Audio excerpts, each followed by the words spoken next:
Assalamualaikum warahmatullahi wabarakatuh. Perkenalkan, nama saya Hari Pranata, mahasiswa Teknik Informatika Universitas Muhammadiyah Sampit dengan NIM 24552000019. Di video ini, saya akan menjelaskan bagaimana saya merancang dan menggunakan basis data dalam sistem informasi akademik, mulai dari perancangannya hingga query yang digunakan.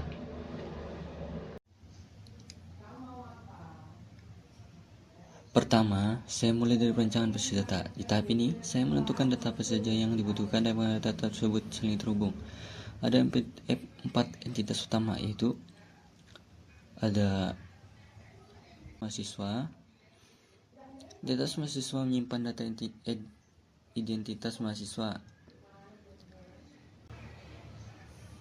NIM digunakan sebagai primary key karena bersifat unik. Selain itu, terdapat nama, jurusan, tanggal lahir.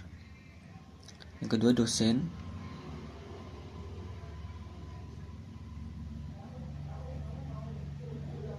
Entitas dosen menyimpan data pengajar dengan ID dosen sebagai primary key-nya, sebagai primary key, jadi dosennya, serta ada nama dosen dan departemennya. Yang ketiga, mata kuliah. Entitas mata kuliah menyimpan informasi mata kuliah dengan kode MK sebagai primary key-nya, sebagai nama mata kuliah, SKS dan ID dosen sebagai pengampunya. Yang keempat, KRS. Entitas KRS berfungsi sebagai tabel penghubung antara mahasiswa dan mata kuliah. Di dalamnya terdapat ID KRS, NIM, kode MK, semester, dan tahun. Jadi KRS pakai memori juga. Tabel KRS ini penting karena satu mahasiswa bisa mengambil banyak mata kuliah dan satu mata kuliah bisa diambil oleh banyak mahasiswa. Setelah itu, saya membuat DRD untuk menggambar hubungan antara tabel. Ini DRD-nya. Hubungan antara mahasiswa dengan mata kuliah itu bersifat many to many, sehingga dihubungkan melalui tabel KRS. Sedangkan hubungan antara dosen dan mata kuliah itu bersifat one to many, karena satu dosen bisa mengajar beberapa mata kuliah. Dengan IRD ini, struktur database bisa dipahami dengan jelas sebelum dibuat database-nya.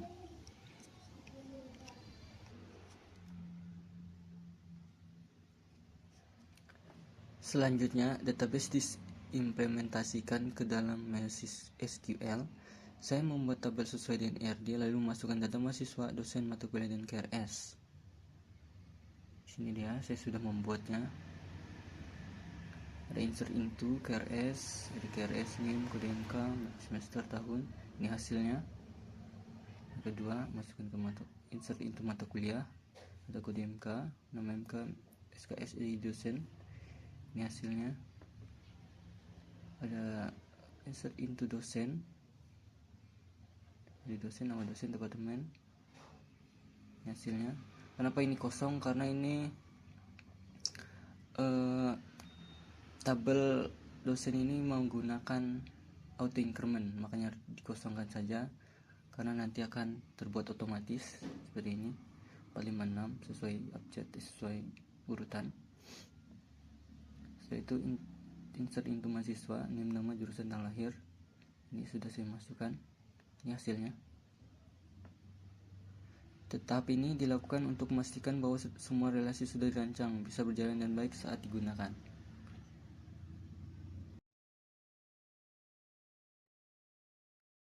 Setelah saya menjelaskan basis data ini, bagaimana saya membuatnya dan hasilnya, Setelah itu saya akan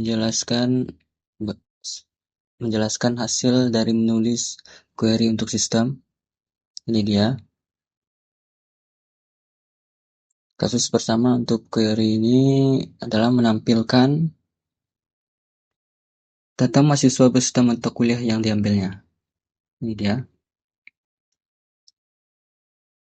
Saya akan menjelaskan bagaimana ini saya akan menjelaskan kode-kodenya. Pertama yaitu select. Kegunaan select yaitu menentukan data apa saja yang ingin ditampilkan seperti NIM, nama mahasiswa, nama mata kuliah, semester, dan tahun. NIM, nama, kode mata kuliah, nama mata kuliah, semester, dan tahun. Tanpa select ini, query tidak menghasilkan output. Setelah itu, bagian from menunjukkan tabel utama yang digunakan sebagai dasar pengambilan data sebelum digabungkan dengan tabel lain. Selanjutnya itu inner join atau join. Join digunakan untuk menghubungkan tabel yang saling berelasi sehingga hanya data yang memiliki pasangan di kedua tabel yang ditampilkan. Itu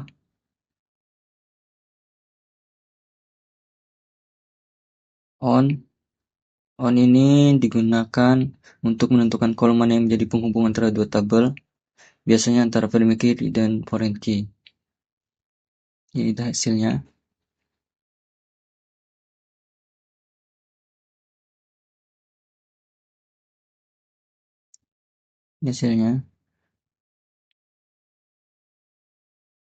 Query ini menggunakan inner join, artinya hanya data yang memiliki hubungan di semua tabel yang akan ditampilkan.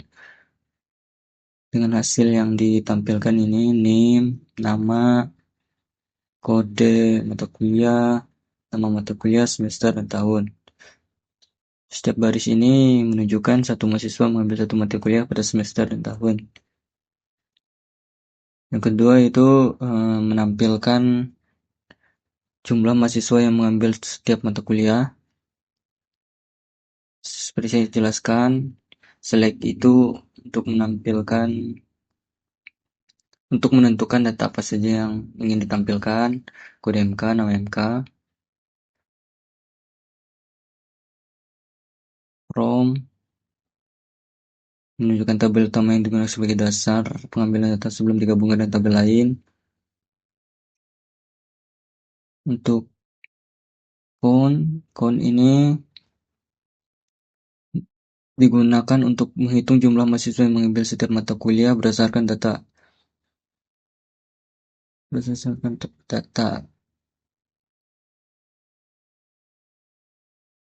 Yaitu from left join ini digunakan ketika semua data utama tetap ingin ditampilkan meskipun belum relasi.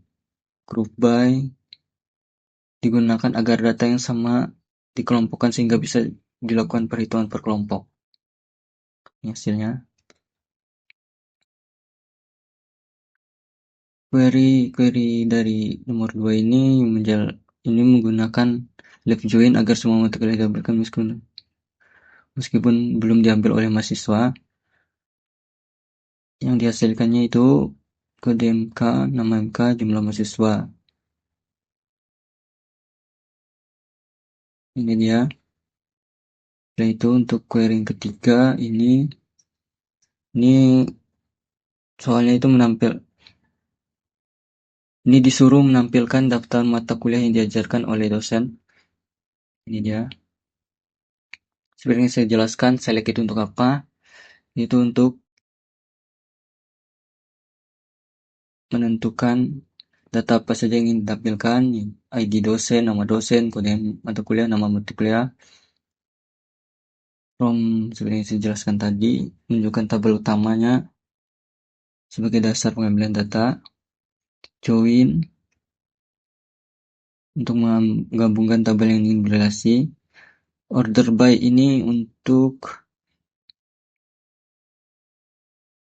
mengurutkan hasil data, misalnya berdasarkan menghasilkan nama dosennya agar tampil lebih rapi.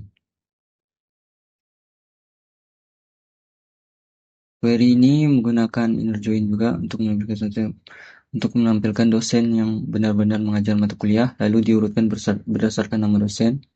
Ini di hasilnya, ID dosen, nama dosen, kode mata kuliah, nama mata kuliah. Setiap baris menunjukkan satu dosen mengajar satu mata kuliah.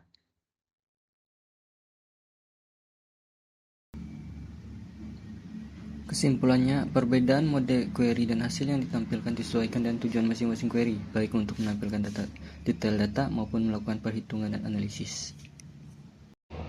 Itu tadi penjelasan dari sistem informasi akademik yang saya buat, mulai dari perancangan database hingga query dan hasilnya. Bila ada salah kata, mohon maaf, harap dimaklumi. Sekian dari saya, terima kasih. Assalamualaikum warahmatullahi wabarakatuh.